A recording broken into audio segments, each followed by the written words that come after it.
Welcome to the Church Solutions Podcast, brought to you by JSL Solutions. The Church Solutions Podcast is designed to help equip you and your church in the use of technology and other tools and services. And now, here are your hosts, Steve Lacey and Phil Thompson. Welcome, everyone, to the Church Solutions Podcast. Should we do a take two? Welcome, everyone, to the Church Solutions Podcast. Hi, my name is Steve Lacey. Steve actually knows how to talk. I don't. Oh. And I'm Phil Thompson. And I talk for a living, too, by the way. That's right. I did. Hey, we're glad that you are with us for our podcast. We do this on a weekly basis. We are with a company called JSL Solutions, which actually has three products. myflock.com, churchapplive.com, and StreamingChurch.tv.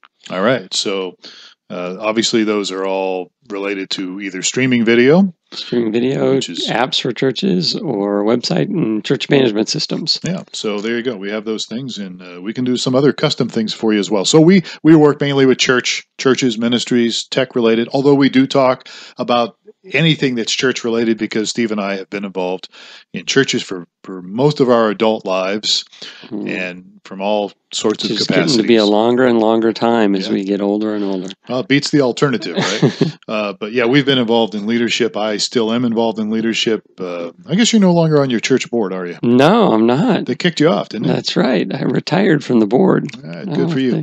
I'm glad you're free of that. So today we're actually going to talk about something that is tech related, but it's a mixture of kind of tech related and, we're going to talk about volunteers and how you can use software to organize your volunteers. Right. Do that. So that's what we're going to talk about. So let me start off by saying, you may be a small church, you may be medium sized or large.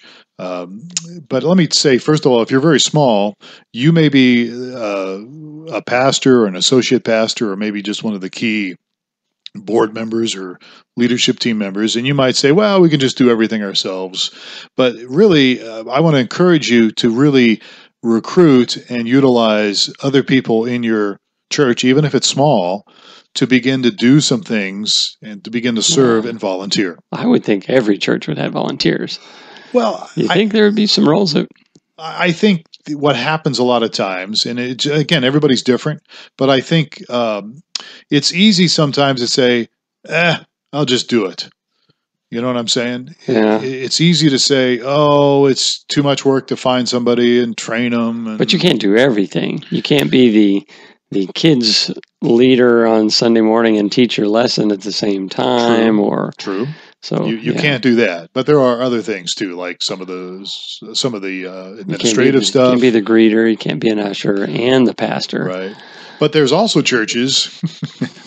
I know this is beyond your comprehension, maybe, but there are other churches. I didn't want to say that, make it sound like I was slamming you. I'm not. But what I'm getting at is there are some churches that don't. I mean, you walk in the door, you don't even have a greeter. Right. I mean, you don't even have a volunteer to show you things.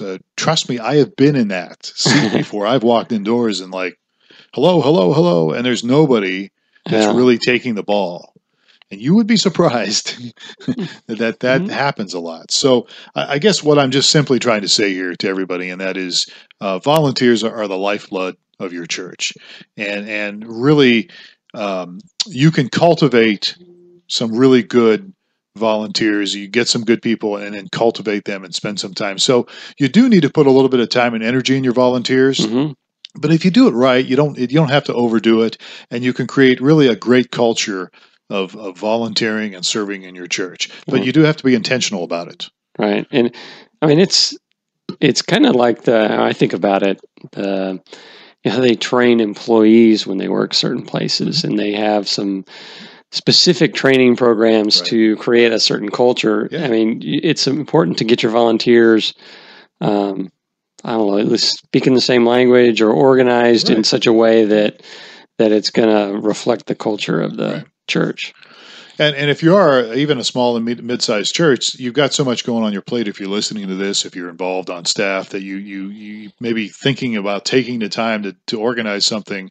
maybe just kills you and you think, I just can't do that. We'll just wing it. But honestly, you'll be better off in the long run if you really take some time and organize a system and even some manuals. Right, with the volunteers, rather than just kind of wing it day to day or week to week. You want to create a system in place to because manage as you your do volunteers. Right. As you grow, you're going to need to do something. Otherwise, you're going to go backwards. Mm-hmm. And you'll find yourself just recruiting volunteers. You're going to do that anyhow, but you're just always going to be filling an empty seat because it's empty all the time because that person just gave up or they didn't. It wasn't a good fit for them. Right. So you need a system around how you recruit, how you do background checks, how you train, how you get people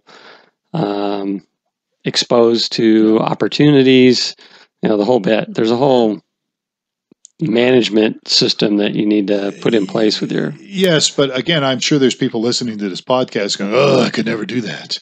But you really can. And actually, what we should probably do is next week probably talk about that system because I have one in mind right now that I think is really good. I didn't know there was... I thought each church would develop their own little system of... Well, you can use a template. I okay. guess. And then you can develop it around that. So let's talk about really how to do that next week. But let's talk today about some software that they could use to schedule people and organize things. To help organize things. Because I know we're getting off the beaten track here, but it really, I think it's a good point you bring up. And there really is something that I've used for years that will help recruit your volunteers and get them in the right place. But we'll talk about that next week. Okay. So stay tuned. Yes. Same bat station, same bat channel. All right. So today, let's talk about some software that you and I are somewhat familiar with, and it's called... Well, the one that we use, I guess both our churches use, is worshipplanning.com. Worshipplanning.com. That's one. And let me just rattle off, just doing some research. There's planningcenteronline.com. I found Rotunda software. There's probably half a dozen or maybe a dozen different tools that are all geared for organizing and managing your volunteers. Yeah. But the one we use, Worship Planning, been around since the early days of myflock.com. I actually know and met the owner of the company. Tom, I think is his name. Can't remember. Yeah, I think you're right. It's been a very long time, but... you can tell we did a lot of research. He's probably one of the pioneers in the area. He may have been kind of like the MyFlock was one of the first cloud-based management systems. He may have been one of the first cloud-based volunteer management systems. I think he probably was. I think you're right about that. And I like the stuff he's done. I also like the fact that he's not this big, huge corporation that, they're like us, this fairly small outfit that, want to serve churches and help churches. And so I always like that kind of a thing. Right. So what does this stuff do? Well, so when you think of when you hear the word worship planning, I'm sure a lot of people think, well, that's for my worship leader. That's for my music team. That's for my, the music end of our church. And it is for that, but it's not limited for that by any means. Right. So what you do with worship planning, at least the way my church uses it, is we have people that we've recruited for volunteers that want to be interested in serving the church in any area, any capacity. And so we enter their names, and it's a database, and then we also put in what team or what area of ministry that they're interested in, what they want to be a part of. And so it can be anything. It can be from we mentioned ushers and greeters earlier. It can be hospitality. My church uses kind of the hospitality area that children's leader or whatever. Children's leader, youth. You can schedule it for anything. You could even schedule it for your board stuff, as well as music. And it's I like it because it's very, I think, user friendly. At least the time I've spent on it, and it gives you the ability to have everything under one roof, so to speak. Because I know some are thinking, well, why don't I just use email? And just send out emails. Create a little spreadsheet of when people are going to be where for what Sunday, or write it all on a piece of yellow notepad or something. Right. Yeah. Well, I mean, I remember back in the days where we didn't have internet. We just had teams would show up and we'd get a big piece of paper out and try to schedule people, right? Have a meeting or something. And by the way, those days, there's something to be said about those days, which we'll get into later. But the model is pretty much the same. It's a matter of taking people and what roles they're going to be, and then what duties need to be performed when, and just organizing, scheduling people. Well, the nice thing about worship planning is you can sit down, and if you've already got people in your database and you've already got it, okay, this person works in hospitality, this group of people does ushering, this group of people does music, you can easily navigate it, and you can, within really just a few minutes, set a schedule for a month. Right. And then what happens is when you set that schedule up, those people get emails, and they get the opportunity to either accept the assignment or decline it. Right. And so then who's declined. And so then you can go back in and say, I need to get a sub for the usher on find somebody Sunday else the 4th. That's available. Right. And so you're not, this whole thing about emails back and forth, and then people not responding to emails, although they are people that won't respond to worship planning either. I mean, it's just, there are some glitches in the sense that it's human nature. Right. And there are some things where you have to deal with spam. There are some people, like in my church, that they don't get the invitation, it goes into spam. Right. And so then I have to tell them, or our volunteer coordinator has to tell them, hey, go into your spam box and make sure you tell your spam that this is not spam. Right. Yeah. So the other thing that's really nice about that is the volunteer can go in and set up on their calendar days that they can work and they can't work. Right. Absolutely. So that when you're scheduling people, it'll say, oh, this guy's not available on this Sunday. He's going to be out of town. Yeah, absolutely. So it really does help you in that sense of just keeping everything under one umbrella and one roof, and you're not scattered so much all over the place. And so I think it gives a lot of makes your job easier if you're the person in charge of volunteers. Now, the other thing too is, I don't know how, again, every church is different, but the churches I've worked with in the past, we've had actually team leaders. So you have a team leader over your ushers and greeters. You have a team leader over your music department. You have a team leader over your audio, video, whatever it might be. And that's also a nice thing to do, because that way, if somebody does decline, it's the team leader's responsibility to go in the worship planning and find somebody that's available. Right. And they can go in and see what the status of a given coming up weekend is going to be, right? Mm-hmm. Yeah, absolutely. Like, I've got some holes I need to fill or whatever. Yeah. And again, I'm kind of working with a church now that's kind of halfway in between that, where there's one person that kind of, there's a couple of people that oversee teams, and then everybody else, the volunteer coordinator oversees everybody else's teams, and I'm trying to get them to change that so that they actually have a leader over every team. That way the volunteer coordinator is not chasing around trying to fill everybody's hat. It's the team leader on that specific team that's supposed to do that. So that would be my tip as well, for no extra charge today, is really get team leaders set up so that you're not the only person or the one and only person, to coordinate everything. So worship planning does not have an app, but they have I think a really nice mobile-friendly website. And so, and actually I haven't really used it that much, but I was looking at it the other day, and I really like their mobile-friendly website. It's very easy to navigate. And I would assume all of these systems are all cloud-based, because all the coordination and all the management works best from a cloud-based system where people can get to it from anywhere. Yeah.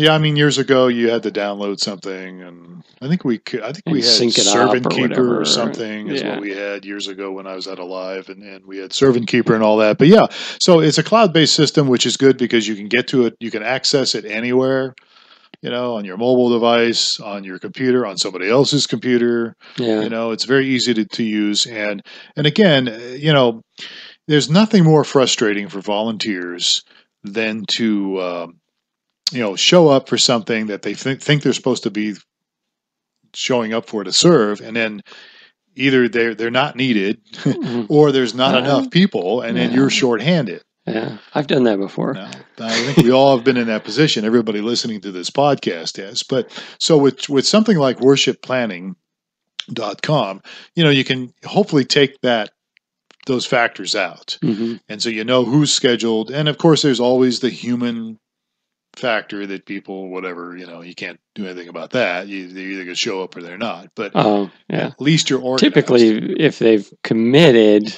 to show up, it's probably going to increase the likelihood that they will show up. Most of the time. Yeah. Most of the time that happens. But again, so we're talking here about, this software, worship planning. We're open. And by the way, if you're listening and you're using something else, we'd love to hear about it.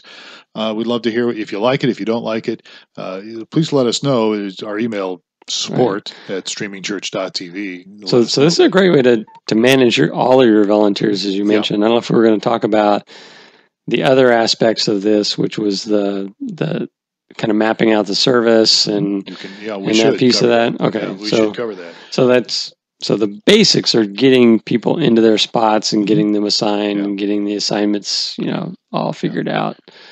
And you can create, as you just alluded to, you can create services. You can what you got going, right? Special events. So when we say create services, you create a kind of a schedule of the service. That's schedule's going to You already have your service is going to start at 9, and then at 9:10 the announcements are going to be, and then 9:15 they're going to have worship band for right. Yeah. So and with the worship planning we're talking about, they go through. And again, there's a whole element that's geared towards the worship team. Mm-hmm. Yep. And so there's, they got song by song, you can down to the minute or second of when things will begin and end. Yeah. Here's what I typically do at my church, and everybody's different, but here's what we typically do. We typically have a little meeting, before the services start.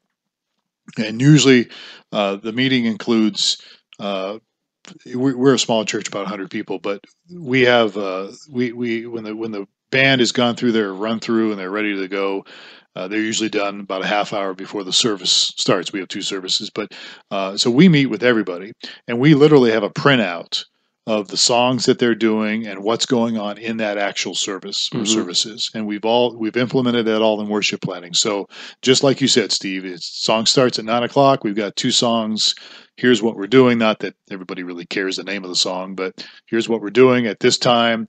We're going to do the initial welcome, where the pastor, somebody gets up and welcomes everybody, Then we do a little deal where we do some announcements.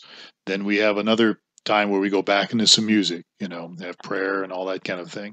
And then but all that stuff can be detailed out ahead of time, and then you just hit a printout. Right. And what's going on and who's leading what song and who's speaking, who's doing the announcements, who's doing this. Yeah. Yep. I've got a printout of the ushers that we've got scheduled. I've got a printout of the hospitality team, which is a different team that brings the coffee, makes sure the coffee's there and the tea and all that. I've got obviously people working in the youth department and people working for the children's ministry. So from the worship band perspective, though, you're going to have the song list. And so there's another element of this. Yes.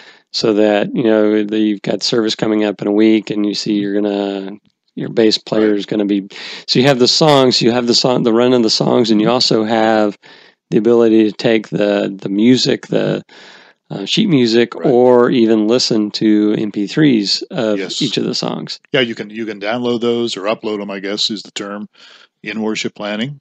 So during the week, your band can kind of get ready by listening to an MP3. The chord charts are there. What else is there? You know more about that music than I do. I don't know about that. But yeah, all that. So there's lots of tools to it. There's lots of features to it that you can just go hog wild. Right. So it really allows you to, well, I'm sure, I would assume most churches have a plan of the service. Most do. Not everybody. Not everybody, but what it does is you kind of create a polished service when you know what's going to happen when and who's doing what and that sort of thing. So this just kind of helps you organize all that behind the scenes, makes things just a lot easier to manage. I mean, you can do this some other way, but having a nice cloud-based solution that everybody can tap into makes it once really you get easy. in a routine of doing it, it really takes the stress, especially if you're the main person, it takes the stress off you because, okay, we've got this all planned out. Now, yes, things change. And by the way, you can always change things easily in worship planning as well. But, things do change, maybe Sunday morning or whatever, and Joe's sick and Bill's fall, you know what I mean? But at least you have a good idea what's going on. Mm-hmm. And it really helps take the stress out of what shouldn't be a stressful time, but can be depending on what's happening around there. So yeah,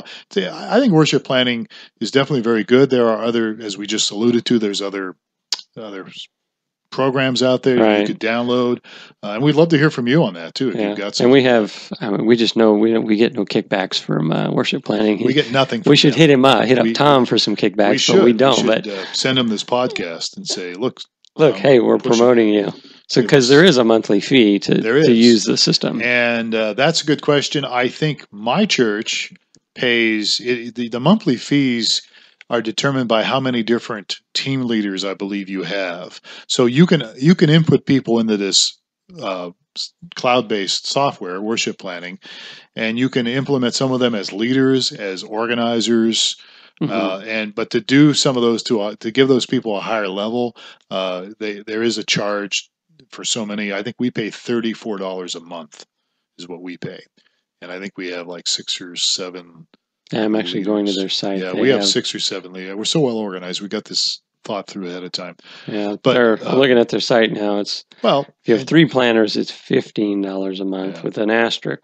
There's other pricing options here, right? And that's what my church is. And 10 planners is $30 a month. So you must be in that one. 34. I don't know what I'm doing. So you get the little asterisk, which is other pricing options, which must be some extra features or something. Yeah. All the way up to $80 a month. Well, and tell people the website. What's the website? So worshipplanning.com. There you go. Is the one. And the prices, I'm just poking around different others, like the Planning Center Online, very similar, $14, $29, $49, and $99 packages, depending on how many people you got. So kind of gives you a feel. It's nothing that's going to break the bank, and is, I think, definitely worth the investment. Yeah, because again, as we started off, your volunteers are very important, and keeping them organized, not only for your sanity, but for theirs as well, will mean a lot in the long run. It will help you and it will help them, because you've got to treat your volunteers right. And if you're disorganized and people are showing up and not showing up, it just creates a culture of chaos within your church. And so, we were mentioning worship planning here because we've had some experience with it. Both our churches use it, but there's, as you just said, Steve, there's other software out there. So I'd encourage people to do that and take a look at it if you're not doing that as of right now. Yeah. All right. So if you have questions about this, we can certainly help you. If you need something, we can throw some things your way, or at least give you some resources for that. I would say this, and we can talk about this next week, but if you're not meeting with your volunteers, because the downside to using something like this to the old-fashioned days when we met together and scheduled, the downside to this is sometimes it's easy to not really spend any time with your volunteers on a regular basis. You just implement them. They either accept or they decline. You move on to somebody else. But I think it's very critical to a church to spend a little bit of time with your volunteers once a month at least, so that you are answering any questions, helping them along as a group, giving them an opportunity as individuals to say, hey, you know what, we need to talk about something that's going on in my life, and then you can meet with them later. Mm-hmm. But that contact, that face-to-face contact is important. And in the old days before we had software, we either met as a group or you're on the phone, calling people, hey, can you work this Sunday? Can you do this? Right. And again, you did at least have a little bit of an opportunity to talk, right? Whereas cloud-based stuff, sometimes it can be, you're just more impersonal. Yeah. Which, again, I think there's nothing wrong with using software. We're pushing it. But I do think you should schedule some time where you're meeting, with your volunteers, whoever you are, whether you're an elder, deacon, pastor, associate pastor, somebody should be touching base with them, because what happens is if you're a volunteer and you don't really get a lot of chance to give input on things, to give input on your ministry that you're serving or the area you're at, you begin to feel like you're being taken for granted. Mm-hmm. It's just human nature. And it's easy when you're in leadership in a church to just plow through things. We got to do this, we got to do that. And yet we don't take the time out to hear our people and to really hear their hearts and actually minister to them. You know, we're ministering to all these people every Sunday, but we sometimes forget that our volunteers, they need ministry as well. They need help too. So that's just a little tip from Phil, somebody who's been on both sides of the fence, that it's really good to take some time out and schedule that, and it will pay off in the long run for you and your church, and of course your volunteers. So next week we'll talk a little bit about, okay, what can I do? You know, how can I really recruit the right volunteers that would be a good fit, and is there a process I could do that's not really overly complicated, but yet will give some little bit of substance and structure so that we can build healthy volunteers in our church. All right. Sounds good. Next week, we'll figure out a way to do that. All right. So, hey, catch us on iTunes, Church Solutions Podcast, and we have a brand new YouTube channel. So I've been pointing you to philthompsonlive.com because that's one I started up years ago, and we just kind of threw our StreamingChurch.tv videos and other stuff on there, as well as our podcast, which is audio. So we decided to just scrap that channel. It's still there, so you can still go back and look at stuff, but I would subscribe to StreamingChurch.tv. All right. That's our YouTube channel. And right now, we just have the audio version of this podcast.